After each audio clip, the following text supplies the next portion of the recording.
Hello everyone, this is Manoj sir, Science and Maths educator. Welcome to the online classes. Students, हम chapter number 2 पढ़ रहे थे, है ना? पेज नंबर 19 और 20 आप लोग निकाल लीजिए। मैंने आप लोगों को बता दिया था कि भैया होमोजेनियस मिक्सचर और हेट्रोजेनियस मिक्सचर क्या होता है, बता दिया था।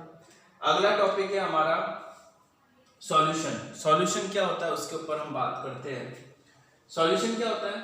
Homogeneous mixture of two or more substance. अब होमोजेनियस मिक्सचर क्या है? एक ही तरह के मिक्सचर, है ना, एक ही तरह के मिक्सचर जिसका प्रॉपर्टी और कंपोजिशन जो है वो सेम ही हो, है ना, वो क्या कहलाता है? वो होमोजेनियस मिक्सचर कहलाता है, ठीक है ना।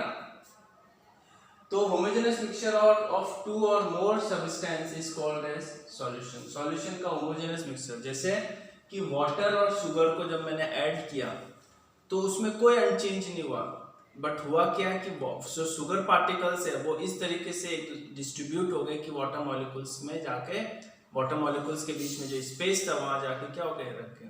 तो दोनों सॉल्यूशन क्या हो गए, एक तरह का बिल्कुल सेम तरीके का हो गया, जिनकी प्रॉपर्टी वगैरह सब सेम हो गई। इनको मैं डिफ्रेंशिएट जो है, इनको सेपरेट भी नहीं कर सकता मैं with the help of filter. तो ये सॉल्यूशन को मैं क्या कहलाता हूँ? इस टाइप के जो सॉल्यूशन होते हैं उनको मैं ट्रू सॉल्यूशन के नाम से भी जानता हूँ, ठीक है ना। उसके बाद आता है हमारा अगला टॉपिक जो है सॉलिड सॉल्यूशन। सॉलिड सॉल्यूशन क्या होता है कि homogeneous solution of a solid into another solid is called as solid solution.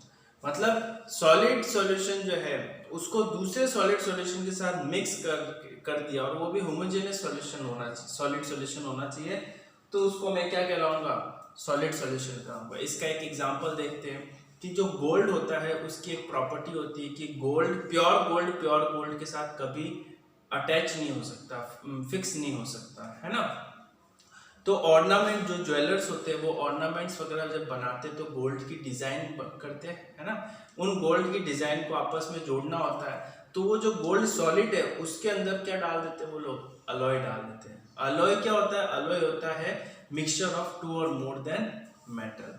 दो या दो से ज्यादा मेटल को मिक्स करके जो हमारे पास नया एक मेटल आता है उसको हम अलॉय बोलते हैं, ठीक है ना। तो अलॉय मैंने कि जैसे गोल्ड है, गोल्ड में कॉपर और सिल्वर का मिक्सचर डाल देते ताकि क्या है वो आराम से उसमें जुड़ सके, ऑर्नामेंट डिजाइन अच्छी हो सके। तो और एक ब्रास होता है, ब्रास में कॉपर और जिंक को भी जोड़ के डालते हैं। तो इस टाइप के जो सॉल्यूशन होते हैं उनको मैं क्या कहलाता हूँ? सॉलिड सॉल्यूशन होता है, ठीक है ना।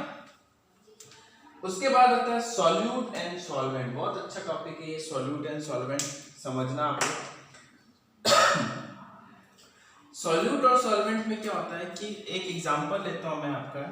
ये आपके पास एक गिलास है जिसके अंदर पानी है। क्या है? पानी है। और यहाँ पे मैंने क्या डाल दिया? शुगर डाल दिया। क्या डाल दिया? शुगर। और ये कितना, ये क्या आपके पास? वाटर, है ना। तो इसके अंदर से इन दोनों में से बताना है मुझे कि सॉल्यूट क्या है और सॉल्वेंट क्या है, ठीक है ना। जो लार्ज क्वांटिटी में प्रेजेंट होता है उसको तो मैं क्या कहलाता हूं? सॉल्यूट। क्या कहलाता हूं?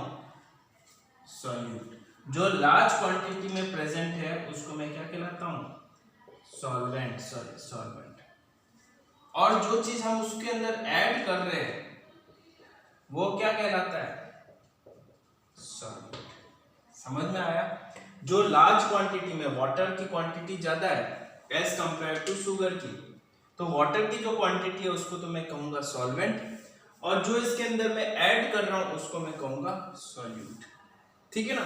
तो इसके सिंपल सी लैंग्वेज में समझना है कि सॉल्यूट और सॉल्वेंट क्या होता है कि जिसकी क्वांटिटी ज्यादा होती है वो तो होता है सॉल्वेंट, और जिसकी क्वांटिटी कम होती है उसको हम कहते हैं सॉल्यूट, ठीक है ना, जो मिक्स कर रहे हैं। तो ये हो गया हमारा सॉल्यूट एंड सॉल्वेंट का अगला टॉपिक, ठीक है ना। अगला टॉपिक आप देखिए, इसके अंदर पेज नंबर आप देख लीजिए 19 में एक टेबल बना हुआ है जिसमें सॉल्यूट एंड सॉल्वेंट आपको बताया गया है। जैसे कि शुगर इन वाटर में सॉल्वेंट तो वाटर हो जाएगा और सॉल्यूट क्या हो जाएगा? शुगर हो जाएगा। उसी तरह से पेज नंबर 20 में आप लोग देखिए, यूरिया इन वाटर में वाटर तो हो जाएगा आपका सॉल्यूट, और यूरिया हो जाएगा, नहीं, वाटर हो जाएगा आपका सॉल्वेंट, और यूरिया हो जाएगा आपके सॉल्यूट। क्यों? क्योंकि यूरिया में क्या है, वो क्वांटिटी किसकी ज्यादा है, वाटर की क्वांटिटी ज्यादा है ना। तो इस तरीके से जो है हम कह सकते हैं कि जिसकी क्वांटिटी ज्यादा है वो तो हो जाएगा आपका सॉल्वेंट, और जिसकी क्वांटिटी कम है वो क्या हो जाएगा, आपका सॉल्यूट हो जाएगा। ठीक है, अगला हमारा टॉपिक जो है वो है एक्वा सॉल्यूशन। एक्वा सॉल्यूशन का मतलब क्या होता है कि वाटर के अंदर किसी का एडिशन करना, है ना। जैसे मैंने बोला कि वाटर के अंदर मैंने चीनी को मिला दिया, तो मैं अब इसमें बोलूंगा कि एक्वा सॉल्यूशन ऑफ शुगर। क्या बोलूंगा, एक्वा सॉल्यूशन ऑफ शुगर, जिसमें वाटर के अंदर कुछ ना कुछ मैंने क्या किया, मिलाया है। वाटर के अंदर कुछ ना कुछ मैंने एड ऑन किया है, तो इस सॉल्यूशन को मैं कहूंगा एक्वा सॉल्यूशन। ठीक है, जैसे शुगर और वाटर के मैंने केसेस आपको बता दिए। और भी है आपके पास जो आप देख सकते हैं। उसके बाद आता है नॉन एक्वा सॉल्यूशन, जिसमें वाटर का एब्सेंसी है, कोई वाटर के अलावा कोई भी दो सॉल्यूट एंड सॉल्वेंट आपस में मिक्स हो रहे हैं, तो उस सॉल्यूशन को मैं कहलाऊंगा नॉन एक्वा सॉल्यूशन, जिसके अंदर वाटर एब्सेंट है और कोई भी दो सॉल्वेंट या सॉल्यूट आपस में मिक्स हो रहे हैं, उनको मैं क्या कहलाऊंगा, नॉन एक्वा सॉल्यूशन। तो मैं इसके अंदर अदर देन वाटर, वाटर के अलावा कोई भी दो सॉल्यूट एंड सॉल्वेंट ऐड हो रहे हैं, जैसे सल्फर एंड कार्बन डाइऑक्साइड, ये आपस में मिक्स हो रहे हैं, है ना।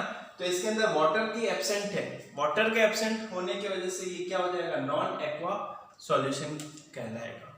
ठीक है, अगला देखते हैं हम कंसंट्रेशन ऑफ सॉल्यूशन। सॉल्यूशन की concentration, property of true solution, sorry ये हो गया आपका प्रॉपर्टी ऑफ सॉल्यूशन। क्या हो जाएगा, property of solution. Property of solution की बात है, मतलब सॉल्यूशन हमने पढ़ लिया कि भाई होमोजेनियस, दो या दो से ज्यादा होमोजेनियस मिक्सचर को हम सॉल्यूशन बोलते हैं। उसकी कुछ ना कुछ प्रॉपर्टी तो होगी ना, वही प्रॉपर्टी हम लोग क्या है, रीड आउट करते हैं। चलो, सबसे पहला प्रॉपर्टी है, ये तो हमारा क्या है, होमोजेनियस मिक्सचर होगा। होमोजेनियस मिक्सचर क्या होता है, जिसकी प्रॉपर्टी कंपोजिशन सेम होती है, ठीक है ना। उसके बाद आता है solute particle are very small. जो सॉल्यूट पार्टिकल है, जो वाटर के अंदर हम कुछ जो मिक्स कर रहे हैं, जो सॉल्यूट हम मिक्स कर रहे हैं, उस पार्टिकल की जो साइज है बहुत छोटा है, जो हम कह सकते हैं अबाउट 10⁻⁻10 मीटर होता है, ठीक है ना। It is clear and transparent, ये बहुत क्लियर होता है और बहुत ट्रांसपेरेंट होता है। आपने अगर पानी में 1 चम्मच आपने क्या डाल दिया, नमक डाल दिया, और उसको आपने डिसॉल्व कर दिया पूरी तरह से, तो आपको वो नमक दिखेगा ही नहीं कहीं पे भी। क्यों? क्योंकि उस नमक की जो पार्टिकल हो गई इतनी छोटी हो गई, इतनी छोटी हो गई, जो कि हम लोग उसको देख ही नहीं पाएंगे हमारे नेक्ड आइज से, ठीक है ना। Do not scatter light, light का स्कैटर का मतलब होता है बिछड़ना, लाइट को बिल्कुल बिखेर देना। इतने छोटे पार्टिकल्स होते हैं कि जब लाइट इसके ऊपर पड़ती है, मान लो कि ये गिलास है, इसके अंदर मैंने क्या किया, थोड़ा सा नमक डाल दिया और इसको मिक्स कर दिया। मिक्स करने के बाद मैं यहाँ से जब जो है लाइट डालता हूँ, तो लाइट जो है, वो लाइट जो पार्टिकल्स है अंदर वाटर में, शुगर के पार्टिकल्स, वो लाइट को स्कैटर नहीं कर रहे। क्यों नहीं कर रहे? कर तो रहे, मगर इतना कम अमाउंट में कर रहे कि हमें वो दिख ही नहीं पा रहा है ना। बहुत ही कम अमाउंट में करते हैं, बहुत ही, क्योंकि पार्टिकल इनकी क्या है, बहुत ही ज्यादा छोटा है। तो लाइट को स्कैटर, लाइट को बिखरता भी क्या है, बहुत छोटा। मतलब बिखेरने का मतलब कि ये मान लो शुगर का पार्टिकल है, जब इससे लाइट टकराई तो ये क्या हो गई, बिखार दिया इसको पूरा। बहुत छोटे अमाउंट में करता है, तो हम इसको नेग्लिजिबल मानते हैं, that is do not scatter light. But if in case जैसे मैं जैसे पार्टिकल की साइज बढ़ाऊंगा, तो ऑब्वियसली लाइट को क्या करेगा, स्कैटर्ड करेगा, है ना। जैसे मैंने मान लिया कि मिल्क का 2-3 बूंद डाल दिया पानी में, तो मिल्क के पार्टिकल बड़े होंगे एज कंपेयर टू शुगर और सॉल्ट के पार्टिकल से। तब अब मैं उसके ऊपर लाइट डालूंगा, तो वो लाइट क्या कर देगा, बिखेर देगा पूरी चारों तरफ से, ठीक है। तो ये हो जाएगा हमारा डू नॉट स्कैटर लाइट। कौन से सॉल्यूशन, प्योर सॉल्यूशन, मतलब ट्रू सॉल्यूशन जो है वो लाइट को स्कैटर नहीं करते। Can not separated by filter, filter paper होता है, आपने देखा होगा फिल्टर पेपर, उसके द्वारा कभी भी आप ऐसे कर सकते हो कि चीनी और पानी को मिक्स कर दिया और मैंने फिल्टर पेपर से मैंने उसको छाना तो देखा कि भाई चीनी अलग हो गया, पानी हो गया। ऐसा कभी पॉसिबल है? पॉसिबल ही नहीं है। क्यों नहीं है? क्योंकि चीनी का पार्टिकल की साइज क्या हो गई, अब बहुत छोटा हो गया। तो जो फिल्टर पेपर आपका कुछ इस तरीके से होता है, उसके जो पोर्स होते हैं वो इतने बड़े होते हैं कि वो उनको अलग नहीं कर पाते। तो फिल्टर पेपर के हेल्प से भी क्या होता है, हम जो है उसको सेपरेट नहीं कर सकते किसी भी सॉल्यूशन। जैसे विनेगर ले लिया मैंने, तो विनेगर में एसिटिक एसिड प्लस वाटर को मिक्स किया हुआ है। तो अब विनेगर को अगर मैं छानूंगा फिल्टर पेपर में तो एसिटिक एसिड अलग नहीं होगा, ना ही वाटर अलग होगा। क्यों? क्योंकि एसिटिक एसिड का जो पार्टिकल की साइज है बहुत ज़्यादा छोटी हो गई है, जिस वजह से वो फिल्टर के जो पोर्स है, छेद, उसके अंदर से आराम से मूव ऑन हो रहे हैं। ठीक है ना? तो हम उसको सेपरेट नहीं कर सकते। ठीक है, तो यहाँ तक हमने जो है बता दिया आपको। अगला टॉपिक में मैं आपको एक्टिविटी पढ़ा दूंगा और concentration of solution topic start करेंगे। ठीक है ना? यहाँ पे आप लोगों को एक पेज नंबर 19 में ट्राई योरसेल्फ का फर्स्ट और second question, first second and third question, ये आपको होमवर्क में करना है। ठीक है, ट्राई योरसेल्फ में question number first to question number third आपको कवर अप करना है। ठीक है, थैंक यू।